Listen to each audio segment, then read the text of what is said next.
और मर्दों को भी इंशाल्लाह फायदा होगा, क्योंकि बहुत सारे लोग जो जमात से नहीं पढ़ सकते, बहुत सारे लोग जो बीमार होते घर में होते हैं, तो जाहिर सी बात है उनके लिए फिर अजान का और वो जमात का शुरू होने का पता चल गया तो पढ़ सकते हैं। वरना वो बस ये भी होता है कि जब तक अजान नहीं है तो लोग इंतजार करते हैं नमाज का। बहुत सारी औरतें कहती हैं असर के बाद मतलब हम सोना चाहते हैं, लेकिन असर 5:30 बजे अजान होती है, 5:15, फिर हम नमाज पढ़ते हैं, मगरिब 6, 6:15 हो जाती है। तो अगर असर का वक्त मालूम हो जाए उनको तो कितना अच्छा होगा। अव्वल वक्त मालूम हो गया, क्योंकि औरत के लिए जो घर में नमाज पढ़ी, बीमार जो घर में, उसके लिए वक्त होना जरूरी है, अजान होना जरूरी नहीं। तो आइए उन्होंने सवाल किया कि नमाज का वक्त कब शुरू होता है और कब खत्म होता है, वो रख देता हूँ ताकि आपको पता चल जाए शुरू हो गया तो आप नमाज पढ़ सकते हैं। अजान उसके लिए जो मस्जिद जाके नमाज पढ़ा जमात से, बीमार, मुसाफिर, इसी तरह औरत जो घर में है, ठीक है, तो वो तो जाहिर सी बात है उनके लिए सिर्फ वक्त होना शर्त है, अजान नहीं। तो अब क्या करना है, वक्त कब शुरू होता है? तो देखिए फजर का वक्त जो है वो सहर के वक्त के बाद चालू हो जाता है। सहर के वक्त के फौरन बाद फजर के वक्त चालू होकर अजान हो सकती है और आप नमाज पढ़ सकते हैं। मिसाल के तौर पे आप ट्रेन में, तब काम आएंगे आपको, ट्रेन में तब कोई जमात नहीं, कुछ नहीं, आप अकेले हैं।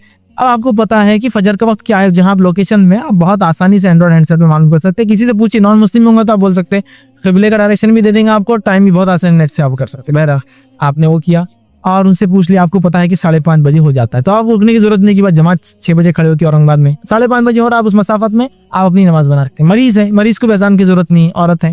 तो शुरू कब होता है, सहर का वक्त खत्म हुआ, फजर का वक्त चालू हो। तो कब तक होता है, सूरज निकलने तक। तो अव्वल वक्त सहर के बाद से शुरू होता है, आखिर वक्त सूरज निकलने के पहले तक, सनराइज से पहले तक। और अगर सूरज निकलना चालू तो फिर नमाज नहीं होती, याद रखिए। जब डूबना चालू हो तो नमाज नहीं होती, जब तक कि पूरा निकल ना जाए या पूरा डूब ना जाए। हो गया।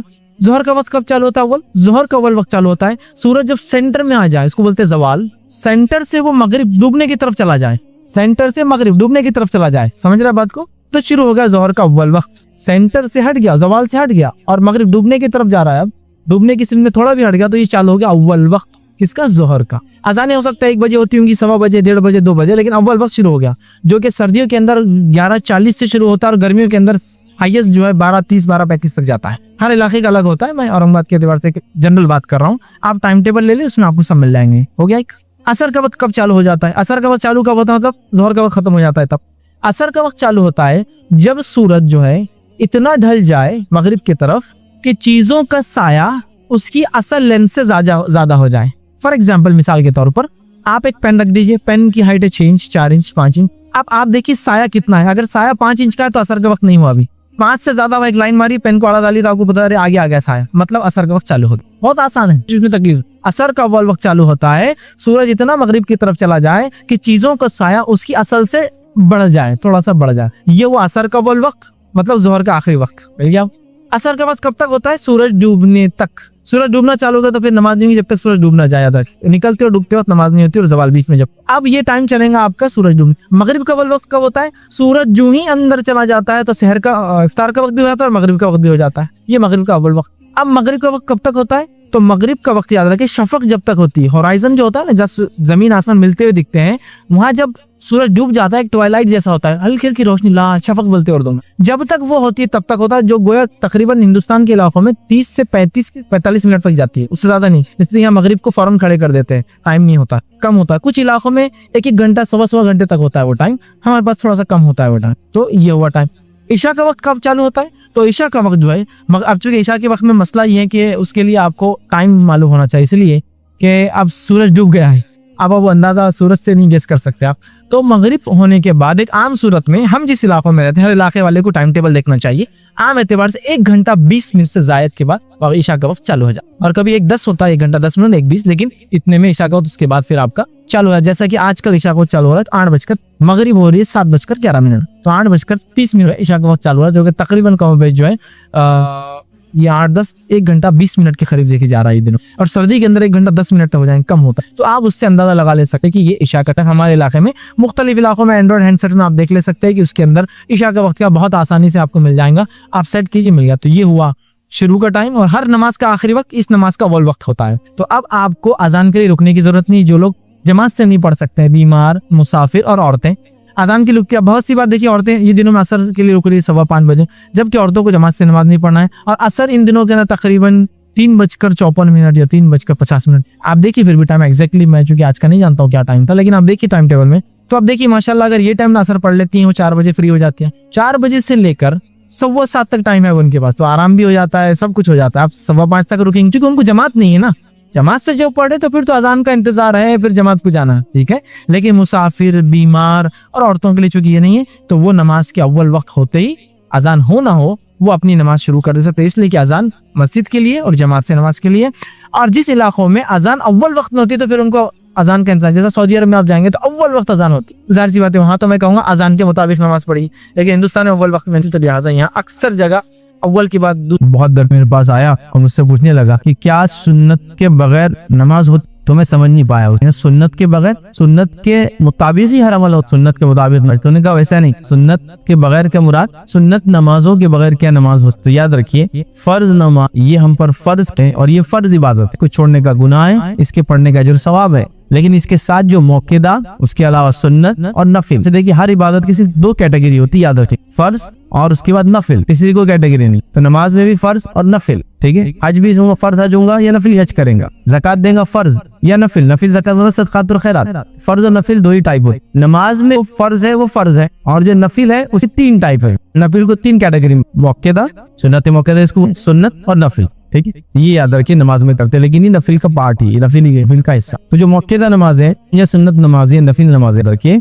ये फर्ज नहीं है हम पर। तो लिहाजा अगर किसी ने फर्ज नमाज पढ़ ली और वो मौकेदा या सुन्नत ना पढ़ पाया या नफिल ना पढ़ पाए, और फर्ज नमाज का तो उससे कोई ताल्लुक ही नहीं है कि वो होंगी या नहीं हो। नौजवान का सवाल तो यहाँ भी सवाल आया, सुन्नत नहीं पढ़े तो फर्ज अदा होते नहीं। ये बात जो शख्स मौकेदा नहीं पढ़ता और सुन्नत नहीं पढ़ता उसकी फर्ज नमाज भी कबूल नहीं हो। और मौकेदा और सुन्नतों को इतनी अहमियत देते हुए देखा गया कि मैंने खुद एक मुखर्रिर को कहते हुए सुना, और वो कह रहे थे अगर आपकी सुन्नत मौकेदा, समझ लीजिए आप ज़ोहर में मस्जिद और सुन्नत मौकेदा आपकी नहीं, वो कह रहे थे अगर आपको फर्ज नमाज का आखिरी कायदा भी मिल जाए तो सुन्नत मौकेदा पहले पढ़। मतलब वो कह रहे हैं कि फर्ज चलती उधर कोई मसला नहीं, सुन्नत मौकेदा पढ़ना। आपको लग रहा है कि फर्ज खड़ी हो गई और मैं इतनी देर में इमाम से पहले सलाम फेर के आखिरी कायदे में जाके मिल सकता हूँ, तो वो कह रहे थे कि सुन्नत मौकेदा पढ़ो, फर्ज को बाद में मिलो जाकर। भाई ये आपने शरारत दिख रही मुझे, आप ये क्या तमाशा लगा रहा है। नबी अकरम सल्लल्लाहु अलैहि वसल्लम फरमा रहे जिस नमाज इकामत हो जाए दूसरी नमाज नहीं होती कोई, तो कहाँ से लाए कि मौकेदा। हमारे पास मौकेदा को इतना इंपॉर्टेंस दिया गया नमाजों को कि ये कहा जा रहा है कि अगर फर्ज नमाज की आखिरी कायदा भी मिल गया, आखिरी रकात भी मिली, तो पहले ये मौकेदा कर लो। फजर में वही हाल है, मौकेदा पढ़ते हैं, पहले लेट आते हैं, मौकेदा खड़े होते हैं, 50 आए थे उसको पढ़ाएंगे आराम से। अपनी तो 8 रकात हो जाती थी, तो आराम से आते उनका पहली इकामत एकदम आराम से 1 रकात में सो के आराम से रखे फिर दूसरी जाती है कभी फायदे में, क्योंकि बोले वो वही जो नहीं बताया ना कि मौकेदा इतनी, ये सब बेबुनियाद बात। फर्ज फर्ज है, मौकेदा मौकेदा है, सुन्नत फर्ज का बिल्कुल अपना मुकाम है, इसके अदा होने से आपकी नमाज अदा हो गई। जैसा आपने कहा कि मर की 4 फर्ज पढ़ ली तो आपकी नमाज अदा हो गई। आगे पीछे की मौकेदा नहीं पढ़ने से, सुन्नत नहीं पढ़ने से आपके फर्ज नमाज पे कोई इफेक्ट नहीं। अगर कोई नहीं ऐसा है तो फिर मैं कहूंगा जिसके सुन्नत रोजे उसके फर्ज रोजे। फिर अब कौन कौन से सुन्नत रोजे है, जुमेरात पीर का रखो पूरे साल, फिर अय्याम 20, 13, 14 और 15 के रखो हर बार, फिर उसके बाद मुहर्रम की जो रोजे आप सब रखते थे, और उसके बाद सारे रोजे जो आप सल्लल्लाहु अलैहि वसल्लम से साबित है, हत्ता कि आप शाबान में भी 10 रोजे रखते रखो। फिर मैं अगर कहूँगा नफिल ज़कात ना दे तो फर्ज ज़कात भी, सदक़ात खैरात ये वो ना करे तो क्यों कर रहे हैं नमाजी वैसे। हाँ, बच्चों को तरगीब दिलाने लोग ऐसा बोलते हैं कि बच्चे ज्यादा नमाज पढ़े, लेकिन मैं पेरेंट्स से कहूंगा आप ज्यादा नमाज पढ़ाने के चक्कर में जो पढ़ना है वो भी नहीं पढ़ रहे ना, कि वो ये सोच रहे कि अब सुन्नत नहीं तो फर्ज भी नहीं होते, जान तो सुन्नत नहीं पढ़े तो फर्ज भी नहीं पढ़ेंगे। मैं ये कहूंगा मौकेदा अच्छी बात है, नफिल पढ़ी बहुत अच्छी बात है, लेकिन फर्ज फर्ज है, फर्ज के खाली पढ़ने से भी आपकी नमाज हो जाती है। क्योंकि यहाँ तक मैंने कॉल सुना, नमाज खड़ी लोगों ने बांधा, समझे एक आदमी नमाज में इंटर हुआ, फौरन जमात खड़ी थी, गया बांध लिया, सलाम हुआ अस्सलाम वालेकुम रहमतुल्लाह, सलाम फेरा, फौरन उठ के चले गए। लोग बोलते क्या नमाज पूरी, नमाज से 1 मिनट पहले आ रहे, सलाम होते चले जा रहे, नहीं होती इनकी, अल्लाह का घर है, 10 मिनट पहले आके पढ़े रहे, नमाज पढ़, मौकेदा पढ़, उसके बाद की पढ़ना, उसके बाद ऐसी नमाज बेरुखी है तो अल्लाह ताला।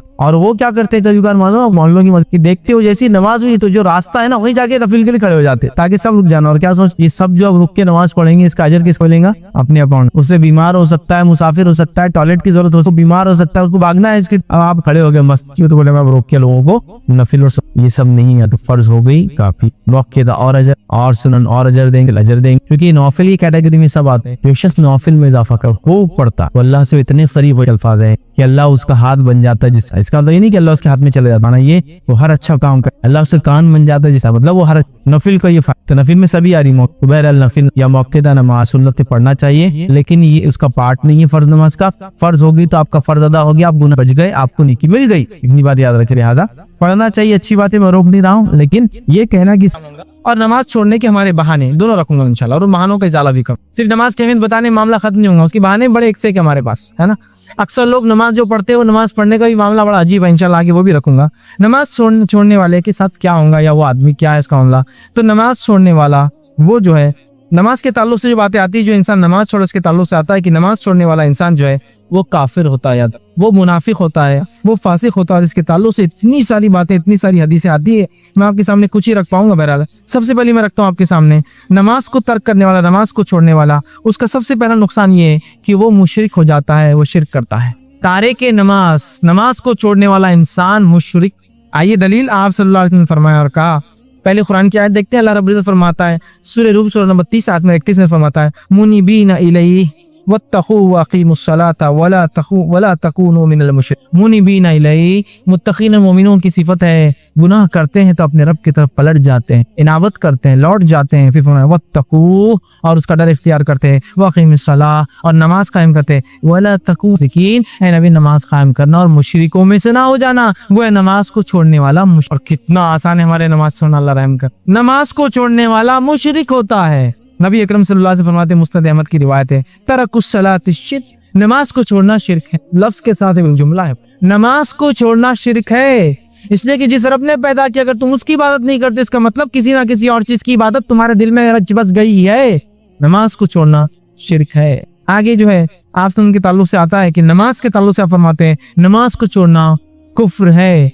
जब मैं छोटा था, एक मरतबा वालिद साहब ने किताब अल कबायर, कबीरा गुनाहों की, जो किताब घर में आने वाली थी, तो पहले से मालूम हो गया था कि किताब आने वाली है अल कबायर। तो बच्चे, एक छोटे बच्चे होने के नाते बड़ा जोश और जज्बा था, अब क्या आने वाला है, और ऐसे ऐसे गुनाह इसमें मिलने वाले जो गुनाह हम कभी नहीं देखे होंगे जिंदगी। मतलब हम ऐसा सोच रहे थे छोटे होने के नाते, इसमें वो गुनाह की काउंटिंग होंगी पूरी जिंदगी में हमने कभी नहीं देखे थे। होता ना कि ऐसे ऐसे गुनाह जो कभी सुने नहीं, कभी देखे नहीं। जब अल कबायर किताब आ गई और उसको खोले तो उसमें लिखा हुआ नमाज का छोड़। छोटे बच्चे होने के नाते हम तो ऐसा सोच रहे थे इसमें वो गुनाह होंगे जो कभी जिंदगी में नहीं सुने होंगे, या तो लिखा नमाज का छोड़ना।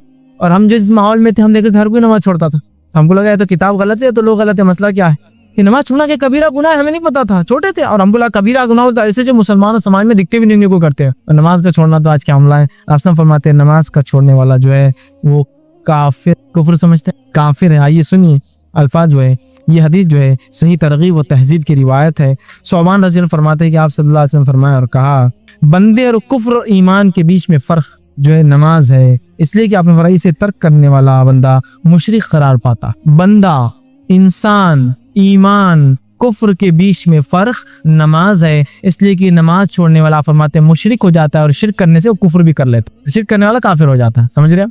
तो आप फरमा रहे हैं बंदे और कुफ्र और ईमान के बीच में फर्क नमाज है, इसे तर्क करने से बंदा मुशरिक करार पाता है। किसी को काफिर बोले तो अंदाजा लगा, या किसी गैर मुस्लिम को आप बोलिए ये काफिर, तो वो तलमल हो जाता, हालांकि उसको समझता नहीं कुछ, लेकिन तलमल हो जाता, क्योंकि मीडिया ने बताया ना, मैं काफिर बोलता ये काफिर बोलता। अल्लाह के रसूल फरमा रहे नमाज को छोड़ने वाला काफिर होता, और वो मुशरिक भी होता है, इसलिए कुफ्र करता है। अब हर किसी की अपनी चॉइस है, वो जो इख्तियार करना चाहे। एक तरफ ईमान है, उसके कुछ तकाजे हैं, एक तरफ कुफ्र है, उसके कोई तकाजे नहीं, जो चाहे करो दुनिया में खुद हो जाता है। ईमान के तकाजे है, उसके लिए कुछ करना पड़ता है, कुछ डेडिकेशन देना पड़ता है। इसी तरह जो आसमान फरमाते हैं, सही मुस्लिम की रिवायत है, इन्न बैना रजुली व बैना शिर्की वल कुफ्री तरकुस सलाह।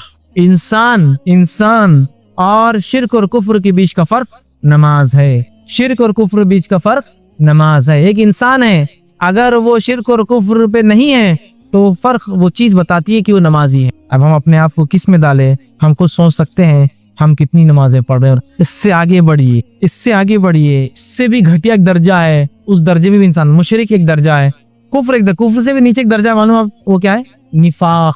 इसलिए कि निफाक, मुनाफिकत, कुफ्र का एक आला किस्म है, इसलिए उसकी सजा सबसे निचली है।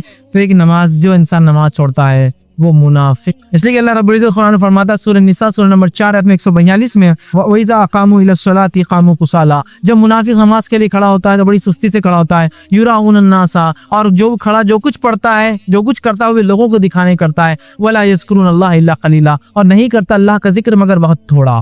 क्या फरमाया?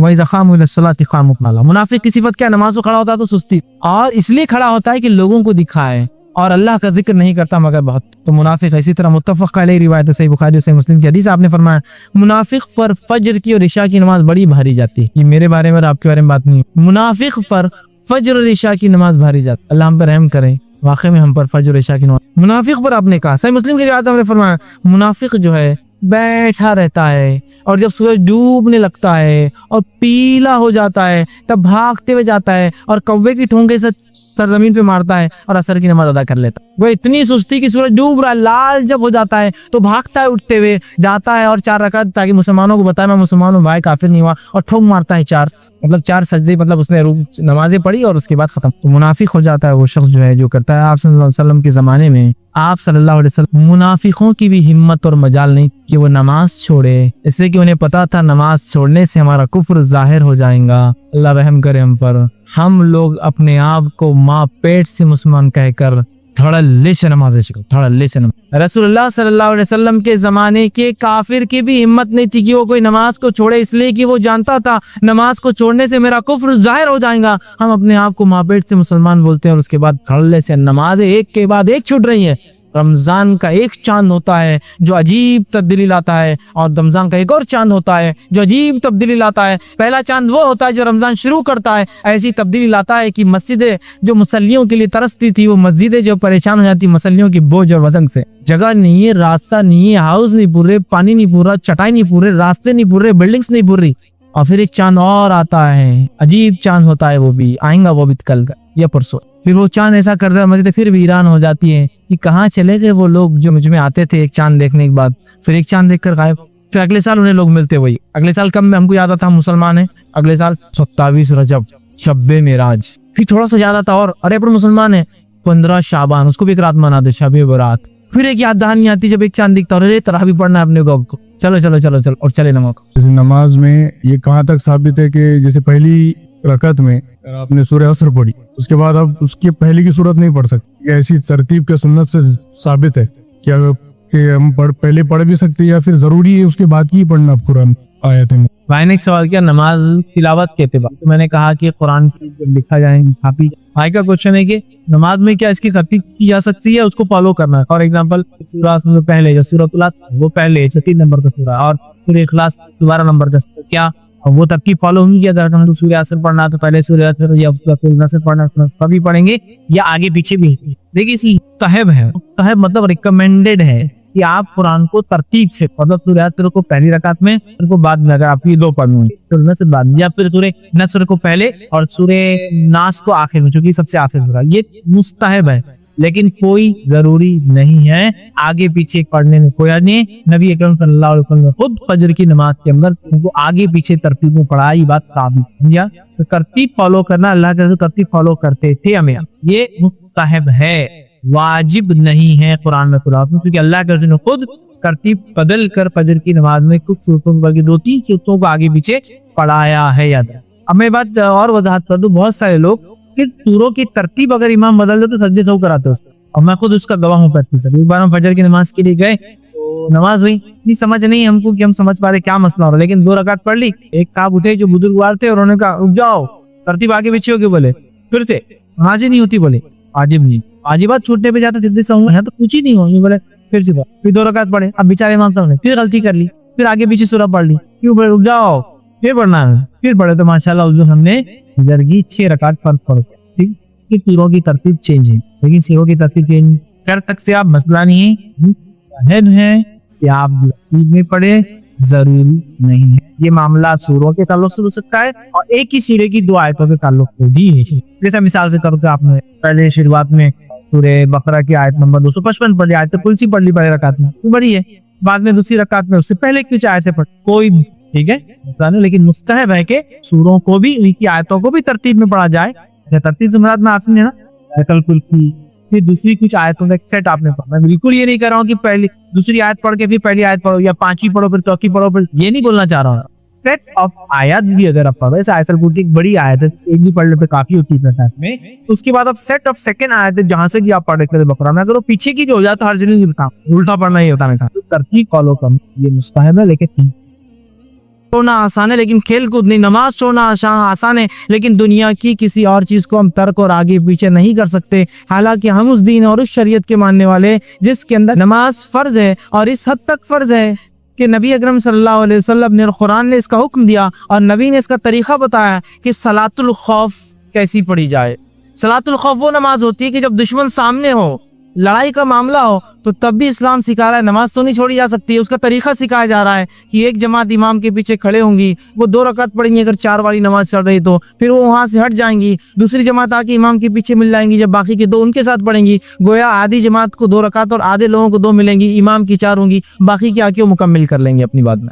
तो गोया खौफ में भी है, मतलब खौफ मतलब जंग की हालत में जान जाने का मामला भी है तो नमाज पढ़ी जा रही है। आप समझ, सलातुल खौफ ये जंग में पढ़ी जाने वाली नमाज है, ये दुश्मन के अटैक का जब डर है जो इंसान नमाज पढ़ता है सलातुल खौफ कहते हैं। तो गोया इस्लाम तो वो दीन है जिसके अंदर अल्लाह की इबादत, रब की इबादत जो है, जो 5 वक्त दिन में फर्ज है जिसको नमाज कहा जाता है, वो तो अगर मैदाने जंग में भी हो तो अदा करनी है, रुखसत और छुट्टी नहीं है। हम अल्लाह रब्बुल इज़्ज़त को अल्लाह हम पर रहम करे क्या जवाब देंगे जब हमने अपने रसूमात के लिए, शादी ब्याह के लिए, छोटी छोटी बीमारियों के लिए, अपनी फैशन परस्ती के लिए, अपनी दुकानदारी के लिए, हालांकि रिस्क देने वाला अल्लाह है, फिर भी हम सोचते शायद कस्टमर रिस्क दे के जाएंगा हमको, हम अल्लाह को नाराज करते। छोटी छोटी तिजारतों के लिए और दुनिया के 2 कौड़ी के लिए जो हमने रब के जो है जिक्र को, जो सबसे अफजल था, जिसको फर्ज करार दिया गया, उसको हमने एक मामूली अमल समझ के छोड़ दिया। इसका मतलब ये हुआ कि हम लोग जो है नमाज की अहमियत को नहीं समझते हैं। और जैसा कि हम देखते हैं फजर की नमाज से लेकर अगर मगरिब की नमाज देखी जाए तो दोनों के फ़र्क से कम इतना अंदाज़ा तो हो जाता है कि मुसलमानों की अक्सर तादाद नमाज नहीं पढ़ती। फजर के अंदर 4, 6, 8, 10 एक सफ़, अगर मस्जिद ऐसे इलाके में जहाँ ज़्यादा मुसलमान है तो 2 सफ़ ज़्यादा से ज़्यादा, और मगरिब के अंदर वही मस्जिद का हाल ये कि फुल हो जाती है, लोग बाजू वाली मस्जिद में कभी चले जाते हैं। उसके मुकाबले मगरिब से मुखालफत कीजिए जुमे का तो फिर पता चलता है मुसलमानों की और भी अक्सरियत नहीं पड़ती, इसलिए कि जुमे में जितनी तादाद होती है तो मस्जिदों को बंद करना पड़ता है।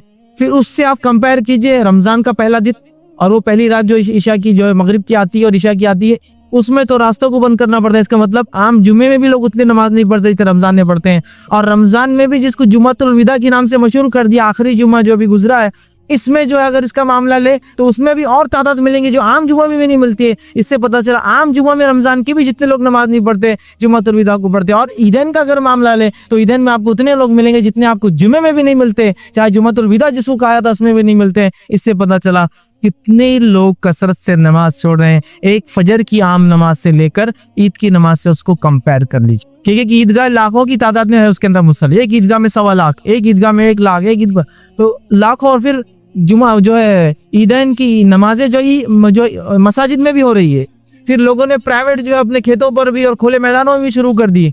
इतना होने के बावजूद जगह नहीं पड़ती है।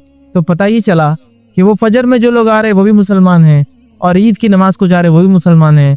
लेकिन ये बात याद रखिए, उस ईद की नमाज में भी सारे मुसलमान नहीं आते हैं, इसलिए कि बहुत सारे तो इतनी तिजारत कर चुके होते हैं कि जो फजर के बाद सोते हैं तो दूसरे दिन उठते हो ईद के बासी दिन के दिन जो उनका आंखें खुलती, तो वह पूरे लोग भी नमाज नहीं पढ़ते। इसलिए कि बिजनेस में तो है ना, चांद रात का बिजनेस कैसा हम मार खा सकता हमारा, वो भी सिर्फ एक ईद के लिए, एक त्यौहार के लिए। हालांकि त्यौहार इस्लाम में सिर्फ 2 है, मनाना चाहिए उसको। ईद जिसको कहते हैं रमज़ान त्यौहार, वो मनाने की चीज़ है। तो बहरहाल आप देखिए इसको भी लोग धड़ल्ले से छोड़ते हैं। तो गोया नमाज की हमने अहमियत छोड़ दी। अगर इसकी अहमियत शायद हमारे दिलों में ऐसी होती जैसा होना चाहिए, जैसा उसका हक है, तो शायद हम अपने हर अमल को छोड़ देते हैं सिवाय इसके कि नमाज को छोड़ने की। सब अमल छोड़ देते हैं। बिजनेस को बात नहीं, थोड़ी देर शटर डाउन, कोई मसला नहीं। अल्लाह रिज़्क़ देने वाला है, कस्टमर आज नहीं कल आएगा, कोई इसमें मसला कि मैं जो खेलकूद में खेलकूद चलता रहेगा। खेलकूद इंसान सेहत के लिए करता है, अल्लाह सेहत देने वाला है, उसका मालिक है। खेलकूद ठीक है अपनी जगह, लेकिन नमाज के आड़े नहीं आ सकता है। ठीक है मैं बाजार में हूँ, मैं जो अच्छे लिबास में हूँ, मेरी खुद की शादी है, मैं किसी की शादी में हूँ, ठीक है ये सब हो सकता है, लेकिन मेरा लिबास मेरी शादी में कोई इबादतों से तो नहीं रोक सकती है ना, वो एक अलग चीज़ है। लेकिन मेरी नमाज तो फ़र्ज है। इसी तरह अगर हम ये नमाज की अहमियत को जान लें तो इंशाअल्लाह अज़ीज़ मैं दावे से कह सकता हूँ जितनी मस्जिद एग्जिस्टेंस में है, एक भी शहर की को मुसलमान आबादी की मस्जिदें पुरने वाली नहीं है नमाजियों को, क्योंकि इतनी कम मस्जिदें हैं, किसी को इंतहा नहीं। जो कि नमाज कहाँ पढ़ते हैं लोग, कभी कभार जुमा पढ़ लेते, थोड़ी बढ़ा देते लोग। ईदैन में तो अक्सर बोलते चलो ईद के लिए मस्जिद को इतना थोड़ी बढ़ा सकते, टेंट लगा दो, कुछ कर दो। तो हमने नमाज की अहमियत को खो दिया। मैं आज आपके सामने नमाज के फ़ज़ाइल और उसकी अहमियत पे बात करूंगा। उसके मसाइल पे मेरा डिस्कशन नहीं और मेरी गुफ्तगू नहीं होंगी, याद रखिए। उसकी अहमियत क्या है, उसका इंपॉर्टेंस क्या है, हम उसको समझ ले और अपनी ज़िंदगियों में नमाज को ला ले। हम मस्जिद जाने वाले बन जाए, नमाज पढ़ने वाले बन जाए, जैसा कि जो हमारे नबी ने सारी ज़िंदगी और अपनी मौत, अपनी वफ़ात तक जो है नमाज को मुसलसल पढ़ते रहे। सहाबा कराम नमाज़ें पढ़ते रहे, चाहे वो जो भी हालात ज़िंदगी के उनके चलते रहे। तो हम भी जो अपने आप को नमाजी बना ले। अल्लाह रब्बुल इज़्ज़त ने अपनी किताब की शुरुआत की। पहली सूरत सूरतुल फातिहा है, 7 आयतें गुजर गई जो कि दुआ है। दूसरी सूरत आती है, दूसरी सूरह जो ही शुरू होती है, अल्लाह रब्बुल इज्जत ने उसमें फरमाया, सूरह बकरा सूरह नंबर 2 आयत नंबर 1 में अलिफ लाम मीम, ये हुरूफ मुक़त्तात है, इसका माना अल्लाह जानता है। ज़ालिकल किताबु ला रैब फीहि हुदल लिल मुत्तक़ीन, इस कुरान का अल्लाह की तरफ से होने में कोई शक नहीं, हिदायत मुत्तक़ीन के लिए। अल्लज़ीना युमिनूना बिल गैबी, मुत्तक़ी वो है जिसकी पहली सिफत ये ईमान लाता गैब पर, व युक़ीमून अस्सलाता, और नमाज कायम करता है, व मिम्मा रज़क़नाहुम युनफ़िक़ून, जो अल्लाह ने दे रखा उसमें से खर्च करता है। तो मोमिन की सिफत जो कुरान पर ईमान लाता है, जिससे कुरान से जिसको हिदायत मिलती है, उसकी पहली सिफत ईमान बिल गैब और दूसरी सिफत नमाज कायम करना। सूरह बकरा शुरू ही हुआ है, तीसरी आयत शुरू होती, मोमिनों की सिफत नमाज कायम। तो गोया पता चला ईमान के बाद जो सबसे अहम रुकन है वो क्या है? सलाह, नमाज। दूसरी जगह अल्लाह रब्बुल इज्जत ने फरमाया सूरह माउन सूरह नंबर 107 आयत नंबर 4 से आगे, फवैलुल लिल मुसल्लीन, लानत हो, हलाकत हो, बर्बादी हो, बुराई हो नमाजियों के लिए। क्यों लानत हो, हलाकत हो, बर्बादी हो? फवैलुल लिल मुसल्लीन अल्लज़ीना हुम अन सलातिहिम साहून, इसलिए कि वो लोगों पर लानत हो, उन नमाजियों पर लानत हो जो कभी नमाज पढ़ते और कभी छोड़ते हैं। तो गोया कभी पढ़ना और कभी छोड़ने वाले पे लानत की जा रही है, जो कभी नहीं पढ़ता उस पर क्या होगा अंदाजा लगा ले। फवैलुल लिल मुसल्लीन, लानत हो उन नमाजियों पर जो कभी पढ़ते और कभी छोड़ते हैं। इसकी मिसाल ऐसी है कि जोहर असर मगरिब हो गई, फजर ईशा छोड़ दी, ये उसमें शामिल होगा। मुसीबत आई तो नमाजें शुरू, मुसीबत चलेगी नमाजें खत्म, है ना। एग्जाम आए, नमाजें शुरू, एग्जाम खत्म, नमाज खत्म। बीमार हुई, नमाजें शुरू, बीमारी खत्म, नमाज खत्म। किसी चीज में कंपटीशन में या किसी उसमें मुसाबिके में हिस्सा लिया, मुसाबिका जीत गए, नमाज खत्म, है ना। तो कभी पढ़ते और कभी छोड़ते, मनमाने ढंग से पढ़ते हैं, जितनी चाहे उतनी पढ़ते हैं, हालांकि फर्ज 5 है, लेकिन जब चाहे तो कहा फवैलुल लिल मुसल्लीन, तो ऐसे नमाजियों पर लानत हो जो कभी पढ़ते और कभी छोड़ते हैं। तो गोया कभी पढ़ने और छोड़ने वालों पर लानत भेजी गई, तो मुकम्मिल और मुसलसल छोड़ने वालों पर अल्लाह कितनी जो है लानतों को अपनी उस पर, जिसको बोलेंगे बेशुमार लानतें नाजिल करता हूँ। हम एक गेस कर सकते हैं, अंदाजा ही लगा सकते। जो पढ़ रहा और कभी छोड़ रहा है उस पर लानत है, जो हमेशा छोड़ता है उसे क्या होता होगा, इससे हम अंदाजा लगा सकते हैं। नबी अकरम सल्लल्लाहु अलैहि वसल्लम फरमाते हैं, सही बुखारी की रिवायत आपने फरमाया, कहा बुनियल इस्लाम वाला खमसिन, इस्लाम की बुनियादें 5 चीजों पर होती है। पहला कि तू गवाही दे कि अल्लाह के सिवा कोई माबूद बरहक नहीं और मोहम्मद सल्लल्लाहु अलैहि वसल्लम उसके रसूल है। दूसरा, नमाज कायम करे। तीसरा जो है ज़कात अदा करे। चौथा जो हज करे। और पांचवा आपने फरमाया वो सौम रमजान और रमजान के रोजे रखे। 5 बातें फराइज ने बताइए। तो गोया इस्लाम की बुनियादें, बुनियल इस्लाम अला खमसिन, बुनियादें, सुतून, इमाद, जिस जो कॉलम, जो पिलर होता है जिसके ऊपर किसी चीज की छत टेकी जाती है उसको कहते हैं इमाद, बुनियाद। तो इस्लाम की बुनियादें, इस्लाम जो जिस चीज पर टिका है उसके 5 कॉलम्स और पिलर से इस्लाम टिका है। और उसमें से सेकंड पिलर जो है इंपॉर्टेंस के एतबार सबसे पहला तो तौहीद, शहादत, उसके बाद नेक्स्ट पिलर सलाह, नमाज है। तो अंदाजा लगाइए हम अगर नमाज को छोड़ते हैं तो गोया अल्लाह ने जो दीन, जिस इमाद, जिन पिलरों पर, जिस पे बुनियाद रखी है, उस बुनियाद में से एक बुनियाद को हम काटने वाले और ढाने वाले बन जाते हैं। और इस्लाम ने इतनी इसकी जो है हुक्म दिया कि इसको जो है दूसरा वो किया। और अल्लाह के रसूल सल्लल्लाहु अलैहि वसल्लम के पास जब कोई सा इस्लाम कबूल करने आता, वाक़यात उठा लीजिए हदीस की किताबों में, सीरत की किताबों में, जब कोई सा इस्लाम कबूल करने आता तो नबी अकरम सल्लल्लाहु अलैहि वसल्लम उसको सबसे पहले कलमा पढ़ाते। और कलमा पढ़ाने के बाद दूसरा काम जो बोलते, क्या है मालूम आपको? नमाज कायम कर। और 2 रकात नमाज पढ़ने का उस शख्स को हुक्म दिया जाता था। अंदाजा लगाइए, यहाँ अभी इस्लाम कबूल किया है, मुसलमान बना है, हक के तरफ आया है, हक की गवाही देती, दूसरा काम क्या कराया जा रहा है उसे? उसी दिन आप कहते थे कि ना जो है इंसान इस्लाम कलमा पढ़ाते थे, उसे गुस्ल का हुक्म दिया जाता था, उसे अपने जो जिंदगी उसने पहले कुफ्र में गुजारी, उस कुफ्र के बालों को निकालने का हुक्म दिया जाता था। और फौरन उसके बाद आप कहते थे नमाज कायम करो, और वो शख्स नमाज पढ़ता था। कई वाक़यात, खुद उमर इब्न खत्ताब रज़ियल्लाहु अन्हु फरमाते हैं, मैं जब इस्लाम कबूल किया आप सल्लल्लाहु अलैहि वसल्लम मुझे गुस्ल का हुक्म दिया और नमाज पढ़ा। तो आप देख रहे एक नौ मुस्लिम को इस्लाम कबूल करते ही माफी नहीं है कि नहीं चलो अब इस्लाम कबूल किया, 1-2 साल तुम्हारे लिए माफी है, उसके बाद तुम नमाजी बन जाना। उसको कोई ऑप्शन ही नहीं है। जब रब पर ईमान लाया तो अगला फरीजा उसके लिए तैयार है, वो क्या है?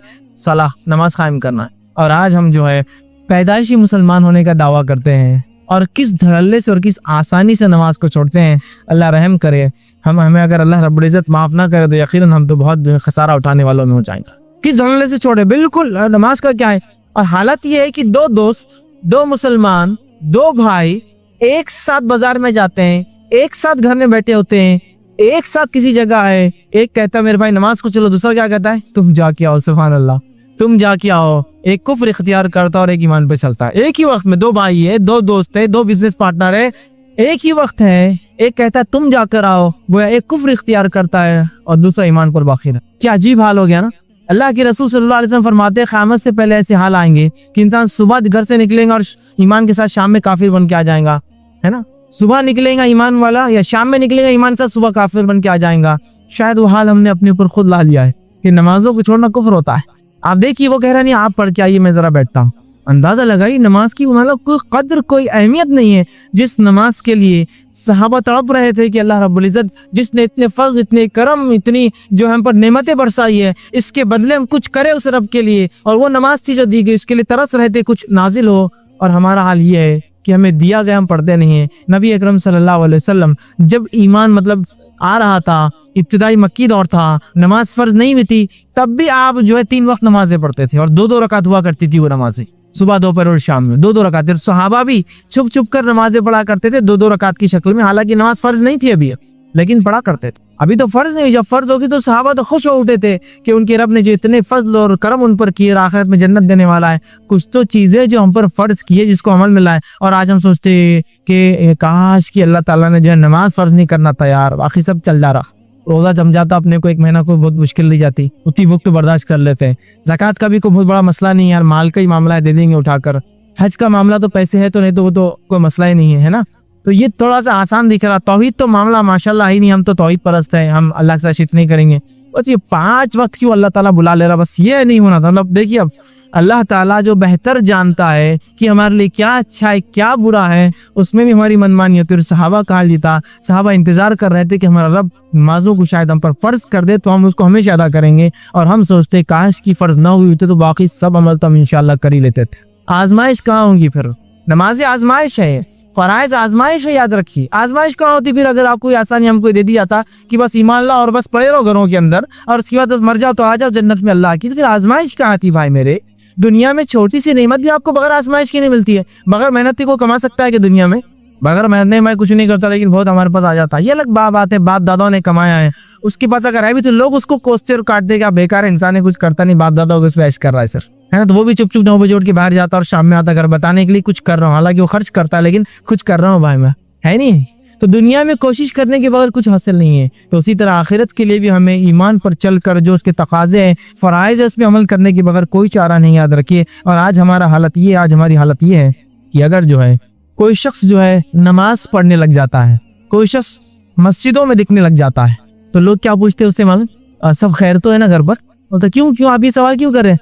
नहीं, जैसा ऐसा लगा एग्जाम में शायद आप आना शुरू हो गए, कोई मुसीबत तो नहीं आई ना आप पर? नहीं, आप मस्जिद में आ रहे तो इसलिए पूछ रहे, कोई मसला तो नहीं है, कोई बीमारी तो नहीं लग गई ना आपको? नहीं, सब ठीक है। नहीं, जैसा आप मस्जिद आ रहे तो पूछना पड़ा कि बीमार तो नहीं, आप मस्जिद शुरू हो गए। इसलिए कि आप एग्जाम से एग्जाम दिखते, मार्च टू मार्च दिखते बहुत सालों से, और बीमारी से बीमारी नजर आते, बिजनेस जब बंद हो गया तो जब नजर आते उसके बाद नहीं है। तो कोई अगर एक इंसान नमाजी बन जाता है तो लोग उससे खैरियत पूछना शुरू कर देते, भाई सब ठीक तो है ना घर में, कोई बीमारी तो नहीं है ना, कोई मुसीबत तो नहीं है ना। इसलिए कि हम नमाज को तभी तो इस्तेमाल करते हैं जब हम बीमार हो जाते हैं, मुसीबत ज़दा हो जाते हैं, बिजनेस डूब जाता है, बच्चे बिगड़ जाते हैं, लड़की भाग कर चले जाती है, लड़का भगा कर ला लेता है, इसने फला कर दिया, तो अल्लाह के राह में जो है फिर अल्लाह के जो है दीन पर अमल शुरू, नमाजी बन गए, बिल्कुल तस्बीह हाथ में चालू है, मस्जिद से उठा के ले जाना पड़ा, निकल रहे नहीं खुद से। और उसके बाद जब वो मामला हल हो गया, केस खत्म, मामला खत्म, अल्लाह ने नेमत दे दी, तिजारत चल गई, फला होगी, उसके बाद फिर लोग पूछते शायद सब अच्छा चल रहा, क्यों नहीं? वो आप मस्जिद नहीं आ रहे, तो ऐसा लगा अब अच्छे चल ही रहा, वैसे कि मस्जिद आ रहे थे अब छोड़ है नहीं है। यही हाल हो चुका है कि नमाजें जब इंसान पढ़े तो लोग शक में पड़ जाते हैं, को मुसीबत में लगता है, इसलिए कि इसके बगैर तो नमाज को कभी आता नहीं है। हालत हमारी ये है। नबी अकरम सल्लल्लाहु अलैहि वसल्लम फरमाते हैं, मुस्नद अहमद की रिवायत है, नमाज की अहमियत बयान करते हुए, अव्वलु मा युहासिबु बिहिल अब्दु सलातुहु, रोज़े क़यामत जो सबसे पहले अल्लाह जिस चीज़ का हिसाब शुरू करेंगे बंदे से वो उसकी नमाज होंगी। पहला हिसाब अल्लाह के हक में जो होगा वो नमाज, और पहला हिसाब बंदों के हक में जो होगा खून का होगा। तो बंदे का जो अल्लाह जब मामला करेगा अपना, तो तौहीद तो बहरहाल है, नमाज सबसे पहली चीज इसका हिसाब होगा। जामे तिर्मिज़ी की रिवायत अल्लाह फरमाएगा बंदे की नमाज देखो, सबसे पहले उसकी नमाज देखी जाएंगी। वो अल्लाह कहेगा क्या हुआ, इसकी नमाज पूरी हुई नहीं हुई? जो है फरिश्ते कहेंगे अल्लाह इसकी नमाज में कमी हो रही है, तो अल्लाह कहेगा देखो इसकी कोई और नफिल सुन्नत वगैरह है, अगर हो तो ये उससे फराइज की तकमील कर देना। ठीक, तो वो ढूंढी जाएंगी। फिर अगर वो भी ना हुई तो फिर खसारे में रहा इंसान। तो पहला सवाल, पहला हिसाब, पहला किताब, फर्स्ट अकाउंटेबिलिटी, पहला अकाउंट जिस चीज के ताल्लुक से रजिस्टर्स खोले जाएंगे मेरे और आपके, वो होगा नमाज का मामला। अब हर शख्स सोच ले, अगर क्वेश्चनर एग्जामिनर के फर्स्ट क्वेश्चन के अंदर जो वाइवा में होता है, ओरल टेस्ट में होता है, इंसान फेल हो जाए तो अगलों का क्या होता है हम सब जानते हैं। पहला सवाल आपने गलत लिखा पर्चे में, तो एग्जामिनर साइकोलॉजी कर रहे यार इसने पर्चा गलत लिखा ही होगा पूरा, है ना। तो हर कोई बोलता फर्स्ट वो अटेम्प्ट करना चाहिए जो सबसे अच्छा आप लिख सकते। तो पहला क्वेश्चन देखिए नमाज, अगर उसमें हम फेल हो गए तो अगलों के बारे में अंदाजा ही लगाया जा सकता क्या होने वाला है। फर्स्ट इंप्रेशन ही हमारा गलत पड़ जाएगा। हम कोशिश करें नमाज को इंप्रेशन के लिए नहीं, लेकिन अपने रब के पास हिसाब देना है, ये फरीजा है, और इसको ख्वाहिश के साथ तकमील में ले जाए कि नहीं अल्लाह मुझे करना है तो इतनी नेमतें देता है। अगर कोई आम इंसान इतनी नेमतें दे तो मुझे कितना उसका शुक्र अदा करना पड़ता है नहीं। एक इंसान किसी को खैरात भी दे तो बेचारा जो लेता है ना उसको शुक्रिया अदा करना पड़ता है उसका। हालांकि खैरात देकर वो एहसान नहीं करता है, वो अपना एक बोझ उतारता है सर से, फिर भी लेकिन वो करता है। तो अल्लाह इतनी बेशबहार नेमतें देता है, क्या इसके शुक्र में हम फराइज पे भी अमल नहीं करेंगे?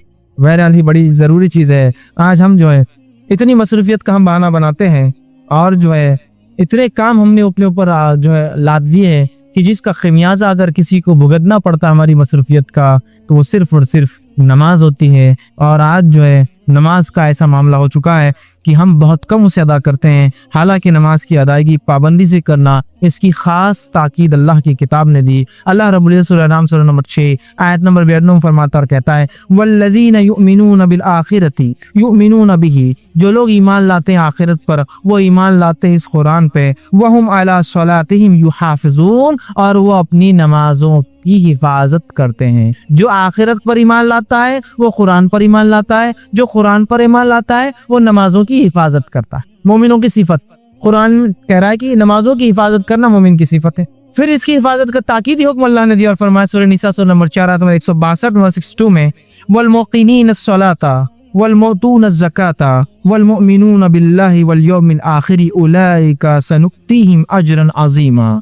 फरमाया और जो नमाज कायम करने वाले हैं और जो है ज़कात देने वाले हैं, जो ईमान लाते हैं अल्लाह पर और यौम आखिरत पर, ऐसे ही लोगों के लिए हमने बहुत बड़ा अज्र उठा कर रखा है। जो नमाज़ें कायम करते हैं, जो ज़कात देते हैं, जो ईमान लाते हैं अल्लाह पर आखिरत पर, ऐसे ही लोगों के लिए हमने बड़ा अज्र तैयार कर रखा है। इसी तरह जो है एक और आयत में सूरह बकरा सूरह नंबर 2 आयत नंबर 238 में 238 में अल्लाह फरमाता कहता है हाफिज़ वस्सलातिल वुस्ता, नमाज की जो हिफाजत करो और ख़ास तौर से बीच वाली नमाज मतलब असर की नमाज की हिफाजत करो और ख़ास तौर से बीच वाली नमाज की।